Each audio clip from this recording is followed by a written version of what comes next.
ಅಷ್ಟೇ ಬಂದೇ ಬಿಡುತ್ತೆ.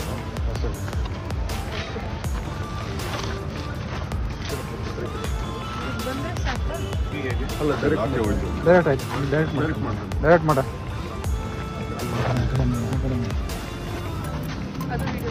Continue ಇರಬೇಕಪ್ಪ video.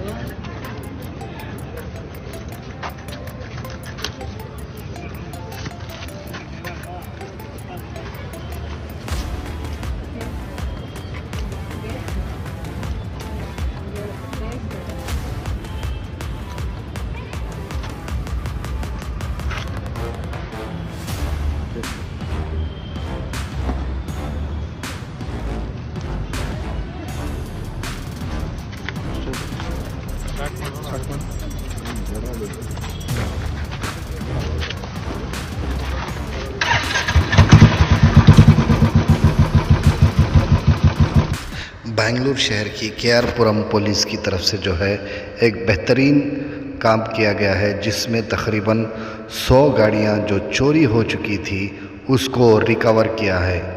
इसी के मामले में जो है Bengaluru police commissioner B Dayanand sir ने स्टेटमेंट देते हुए कहा कि जो केआरपुरम की जो पुलिस काम की है उसके लिए काबिल तारीफ़ है और उनको जो है 50,000 इनाम देने का ऐलान किया है कमिश्नर साहब की तरफ से। चोर हमेशा समझता है कि वो कभी भी बच जाएगा, लेकिन पुलिस जो है उससे 2 हाथ आगे सोचकर जो है इस तरीके के चोरों को जो है धर दबोचती है, यानी कि पकड़ लेती है।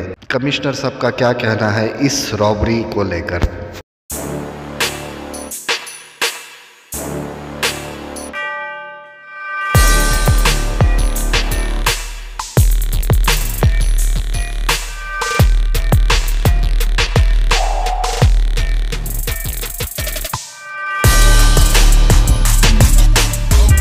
ಹಾಗೆ ಈಗ ಕೆಆರ್ಪುರ ಪೊಲೀಸ್ ಠಾಣೆಯವರು ಒಂದು ಉತ್ತಮ ಕೆಲಸವನ್ನು ಮಾಡಿದ್ದಾರೆ.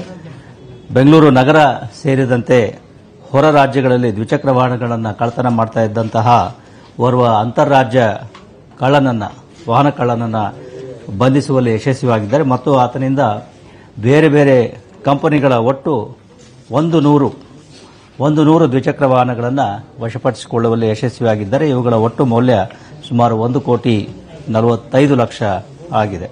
ಬಹುಶಃ ಇದುವರೆಗಿನ ಬೆಂಗಳೂರು ನಗರದ ರಿಕವರಿಗಳಲ್ಲಿ ಇದು ಅತ್ಯಂತ ಹೆಚ್ಚಿನ ವಾಹನಗಳ ರಿಕವರಿ ಅಂತ ನಾನು ಭಾವಿಸ್ತೇನೆ. ಇದು ಆಗಿರ್ತಕ್ಕಂಥದ್ದು ಇದೇ ತಿಂಗಳ ಜನವರಿ 10ನೇ ತಾರೀಕಿನಂದು ಕೆಆರ್ಪುರ ಪೊಲೀಸ್ ಠಾಣೆಯ ವ್ಯಾಪ್ತಿಯಲ್ಲಿ ಇರತಕ್ಕಂಥ ಒಂದು ಮನೆ ಮುಂಭಾಗ ನಿಲ್ಲಿಸಿರ್ತಕ್ಕಂತಹ ವಾಹನವನ್ನು ಯಾರೋ ಕಳ್ಳರು ದ್ವಿಚಕ್ರ ವಾಹನವನ್ನು ಕದ್ಕೊಂಡು ಹೋಗಿರ್ತಾರೆ. ಅದರಂತೆ ಅವರು 10ನೇ ತಾರೀಕು ಈ ದೂರನ್ನು ದಾಖಲಿಸಿರ್ತಾರೆ ಕೆಆರ್ಪುರ ಪೊಲೀಸ್ ಠಾಣೆಯಲ್ಲಿ.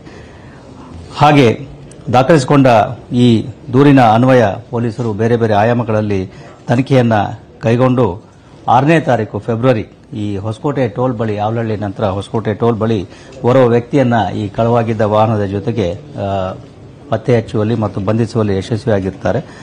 ಅದಾದ ನಂತರದಲ್ಲಿ ಆತನನ್ನು ಕೂಲಂಕುಷವಾಗಿ ವಿಚಾರಣೆ ಮಾಡಿದಾಗ ಆತ ಈ ರೀತಿ ಬೆಂಗಳೂರು ನಗರ ಅಲ್ಲದೆ ರಾಜ್ಯದ ಕೋಲಾರ ಮತ್ತು ಇತರೆಡೆಗಳಲ್ಲಿ ಹಾಗೂ ಇತರ ರಾಜ್ಯಗಳಾದ ಆಂಧ್ರಪ್ರದೇಶ, ತೆಲಂಗಾಣ ಮತ್ತು ತಮಿಳುನಾಡುಗಳಲ್ಲಿಯೂ ಕೂಡ ಈ ರೀತಿ ತನ್ನ ಕೈಚಳಕವನ್ನು ತೋರಿಸಿ ಒಟ್ಟು 100 ದ್ವಿಚಕ್ರ ವಾಹನಗಳನ್ನು ಈ ರೀತಿ ಆತ ಕದ್ದಿರೋದಾಗಿ ಒಪ್ಪಿಕೊಂಡಿರ್ತಾನೆ ಮತ್ತು ಪೊಲೀಸರು ಬಹಳ ಶ್ರಮಪಟ್ಟು ಎಲ್ಲ ರಾಜ್ಯಗಳಿಗೆ ಹೋಗಿ ಅಲ್ಲಿ ಈ ಆತ ಕಳ್ಳತನ ಮಾಡಿ ಬೇರೆ ಬೇರೆಯವರಿಗೆ ಮಾರಾಟ ಮಾಡಿರ್ತಕ್ಕಂಥ ಎಲ್ಲ 100 ದ್ವಿಚಕ್ರ ವಾಹನಗಳನ್ನು ಪತ್ತೆ ಹಚ್ಚಿ ಬಂಧಿಸುವಲ್ಲಿ, ರಿಕವರಿ ಮಾಡುವಲ್ಲಿ ಯಶಸ್ವಿಯಾಗಿದ್ದಾರೆ.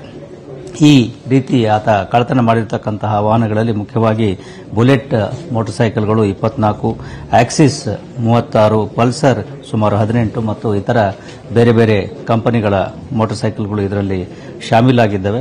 ಇದರಿಂದ ಕೆಆರ್ಪುರ ಪೊಲೀಸ್ ಠಾಣೆಯದ್ದೇ ಸುಮಾರು 23 ವಾಹನ ಕಳ್ಳತನ ಪ್ರಕರಣಗಳು ಪತ್ತೆಯಾಗಿದ್ದವೆ. ನಂತರ ರಾಮಮೂರ್ತಿ ನಗರದ 2 ದ್ವಿಚಕ್ರ ವಾಹನಗಳು, ಆವಲಹಳ್ಳಿದು, ಕೋಲಾರ ಟೌನ್, ಅದೇ ರೀತಿಯಲ್ಲಿ ತಿರುಪತಿ ಮತ್ತು ರೇಣಗುಂಟ, ರಾಯಚೂಟಿ, ಈ ರೀತಿ ಮುತ್ಯಾಲಪಲ್ಲಿ, ನವಾಬ್ಪೇಟ್, ಅಲಿಪಿರಿ, ಈ ರೀತಿ ಬೇರೆ ಬೇರೆ ರಾಜ್ಯಗಳ ಬೇರೆ ಬೇರೆ ಕಡೆಗಳಲ್ಲಿ ಈ ವಾಹನಗಳು ಏನು ಕಳ್ಳತನ ಆಗಿತ್ತು ಅವುಗಳೆಲ್ಲವೂ ಕೂಡ ಈಗ ಪೊಲೀಸರ ಪತ್ತೆಯಾಗಿ ಅವರು ಈಗ ಅವುಗಳನ್ನೆಲ್ಲವನ್ನು ರಿಕವರಿ ಮಾಡಿದ್ದಾರೆ. ಮತ್ತು ಇದರಲ್ಲಿ ಈಗಾಗಲೇ ಒಟ್ಟು 51 ದ್ವಿಚಕ್ರ ವಾಹನಗಳ ಕಳವು ಪ್ರಕರಣಗಳು ಬೆಳಕಿಗೆ ಬಂದಿದ್ದಾವೆ. ಇನ್ನು 49 ದ್ವಿಚಕ್ರ ವಾಹನಗಳು ಎಲ್ಲಿ ಕೇಸ್ ಆಗಿದೆ ಅನ್ನೋದನ್ನು ಪೊಲೀಸರು ಇನ್ನೂ ಕೂಡ ಪತ್ತೆ ಹಚ್ಚುತ್ತಾ ಇದ್ದಾರೆ. ಇದು ಒಂದು ಅತ್ಯುತ್ತಮವಾದಂತಹ ಒಂದು ವಾಹನ ಕಳ್ಳತನ ಪತ್ತೆ ಕೆಲಸವನ್ನು ನಮ್ಮ KR ಪುರ ಪೊಲೀಸ್ ಠಾಣೆಯವರು ಮಾಡಿದ್ದಾರೆ. ಅವರಿಗೆ 50,000 ರೂಪಾಯಿಗಳ ಬಹುಮಾನವನ್ನು ನಾನು ಘೋಷಿಸ್ತಾ ಇದ್ದೇನೆ. ಆರೋಪಿ ಇದ್ದಾನೆ, ಈತ ಆಂಧ್ರಪ್ರದೇಶದ ಚಿತ್ತೂರು ಜಿಲ್ಲೆಯವನಾಗಿದ್ದು 5ನೇ ತರಗತಿಯವರೆಗೆ ಓದಿ ಬೆಂಗಳೂರಿನಲ್ಲಿ KR ಪುರಂ ಕಡೆಯಲ್ಲಿ ಸ್ವಲ್ಪ ದಿವಸ ಡ್ರೈವಿಂಗ್ ಕೆಲಸ ಮತ್ತು ಮೆಕ್ಯಾನಿಕ್ ಕೆಲಸ ಮಾಡಿಕೊಂಡಿದ್ದ. ನಂತರದಲ್ಲಿ ಈ ರೀತಿ ಆಂಧ್ರದಿಂದ ಈ ಬಸ್ನಲ್ಲಿ ಬರ್ತಾ ಇಲ್ಲಿ KR ಪುರ ಮತ್ತು ಸುತ್ತಮುತ್ತಲಿನ ಆವರಣಗಳಲ್ಲಿ ಈ ವಾಹನಗಳನ್ನು ಕಳ್ಳತನ ಮಾಡಿಕೊಂಡು ತೆಗೆದುಕೊಂಡು ವಾಪಸ್ಸು ಇದಕ್ಕೆ ಆಂಧ್ರಪ್ರದೇಶದ ಕಡೆಗೆ ಹೋಗ್ತಕ್ಕಂಥದ್ದು ಈತನ ಹವ್ಯಾಸ ಮತ್ತು ಪ್ರವೃತ್ತಿಯಾಗಿತ್ತು. ಈ ಎಲ್ಲ ವಾಹನಗಳನ್ನು ಈಗ ನಾವು ರಾಮಮೂರ್ತಿ ನಗರದಲ್ಲಿ ಪೊಲೀಸ್ ಸ್ಟೇಷನ್ ಮುಂಭಾಗ ಅಲ್ಲಿ ಅದನ್ನು ನಾವು ಡಿಸ್ಪ್ಲೇ ಮಾಡಿದ್ವಿ. ರಾಮಮೂರ್ತಿ ನಗರನ KR ಪುರನ KR ಪುರಂ ಅಲ್ವಾ? KR ಪುರಂ ಅಂತ ಓಕೆ, ಅಲ್ಲೇ ಡಿಸ್ಪ್ಲೇ ಮಾಡಿದ್ದೆ.